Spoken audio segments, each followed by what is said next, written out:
काँग्रेस खऱ्या अर्थाने मतिभ्रष्ट झालेली आहे असं एकनाथ शिंदे यांनी म्हटलं। एका भगिनीचा अपमान करणं निंदनीय आहे असं शिंदेंनी म्हटलं। काँग्रेसने जनाची नाही तर मनाची तरी लाज बाळगावी असं शिंदेंनी म्हटलेलं आहे।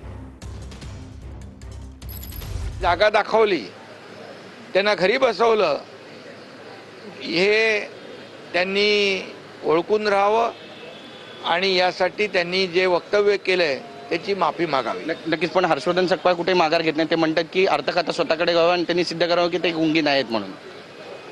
अर्थ खातं आणि राजकीय विषय हा ठीक आहे, जे काय अर्थ खात्याचा विषय असेल, मुख्यमंत्री आहेत, आम्ही आहोत, तो विषय आम्ही समर्थ आहोत।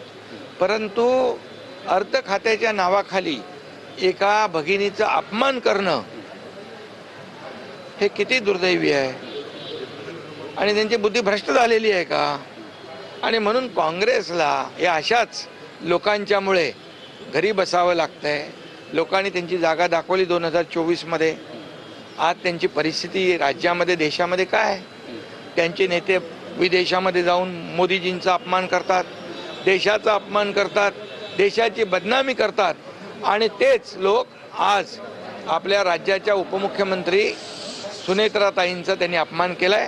त्यांनी याच्यावर माफी मागावी। डी वाय पाटील साहेब आपल्यात नाही, तुम्ही उद्या चाललाय कोल्हापुरात। डी वाय पाटील एक ज्येष्ठ समाजसेवक होते।